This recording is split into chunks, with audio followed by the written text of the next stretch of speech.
आज आपने अरशद शरीफ शहीद की नाम की शर्ट पहन रखी है, उसका क्या रीज़न है?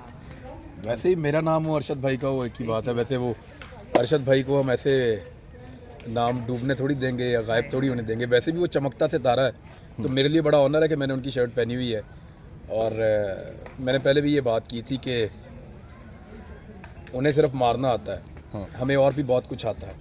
हम करते रहेंगे, रोज़ एक नई चीज़ कहीं ना कहीं जब हमें समझ आएगी हम करते रहेंगे। अरशद शरीफ को भूलने नहीं देंगे। जिन्होंने मारा उनको भी, जिन्होंने ज़मीन तंग की उनको भी, और जो उससे प्यार करते हैं उनको भी। देखिए सर, क्योंकि अरशद शरीफ साहब की वालदा को, उनकी फैमिली को, उनके अहले खाना को कौन सी वो ताकतें हैं जो इंसाफ नहीं मिलने दे रही?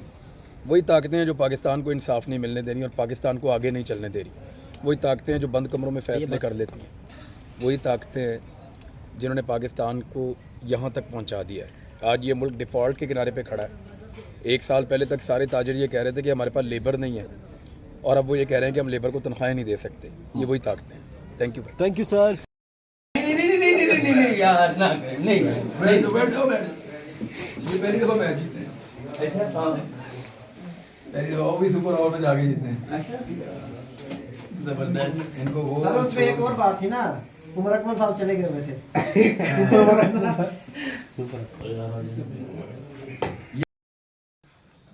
लेकिन खप पा के रखो भाईजान। जहाँ पे आपको लगे कि ज्यादती हो रही है, गलत हो रहा है, तो उसको आइडेंटिफाई करें, उस पर बात करें। जरूरी तो नहीं था कि यानी हम साना मॉडल टाउन के लिए मैंने बड़ी आवाज़ उठाई, बहुत शोर मचाया। उनकी जो अपनी मिनहाजुल कुरान का पूरा एक सेटअप था, उन्होंने बड़ी आवाज़ उठाई है, बड़ा शोर मचाया, बहुत कुछ किया उन्होंने। लेकिन निज़ाम ने अपने आप को बचाने की कोशिश की है। इस मुल्क का जो सबसे बड़ा मुजरम है ना, वो पाकिस्तान की एस्टेब्लिशमेंट है। मैं यहाँ इस्लामाबाद में बैठ के खुल के कह रहा हूँ। वजह यह है कि एस्टेब्लिशमेंट अपने सारे गंदे काम पुलिस से करवाती है और ब्यूरोक्रेसी से करवाती है। मैं ऑन एयर कह रहा हूँ, ये सारे लोग सुन रहे हैं। एस्टेब्लिशमेंट अपने सारे बेहुदा, घिनौने और घटिया काम हमेशा पुलिस से करवाती है, और पुलिस ही उनके सारे गंदे कपड़े धोती है। पुलिस खुद इतनी गंदी नहीं है जितने गंदे काम वो करवाती है एस्टेब्लिशमेंट उनसे। तो फिर पुलिस वालों को वो बचाते भी हैं बाद में, जब कभी पुलिस से गलती हो जाए तो। यही तो चीजें हैं जिनके जरिए से वो कंट्रोल करते हैं इदारों को। अब जो इस्लामाबाद के अंदर आपका जो आईजी बैठा हुआ है, ये केस में है, ये बाकायदा केस के अंदर है, इसके खिलाफ साबित हो चुका है। एंड टाइम पे रजीम चेंज ऑपरेशन हो गया और ये बच गया, और बाद में इसको आईजी पंजाब, आईजी इस्लामाबाद लगाया। क्यों लगाया था? इसलिए लगाया था, कमजोर आदमी है, केस में फंसा हुआ है, जो कहेंगे करेगा। चाबी वाला गुड्डा है, चाबी देते जाएंगे, चलता जाएगा, काम करता जाएगा। एस्टेब्लिशमेंट ऐसे ब्यूरोक्रेट्स की कमजोरियों को इस्तेमाल करती है।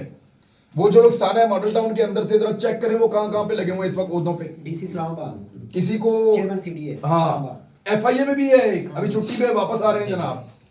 तो उन सबसे जो है उन्होंने काम लेने। तो सर एहतसाब कब होगा? जब भी कोई जमात इक़्तिदार में आती है, जिस दिन पाकिस्तान में एस्टेब्लिशमेंट का एहतसाब हो जाएगा ना, सब ठीक हो जाएगा।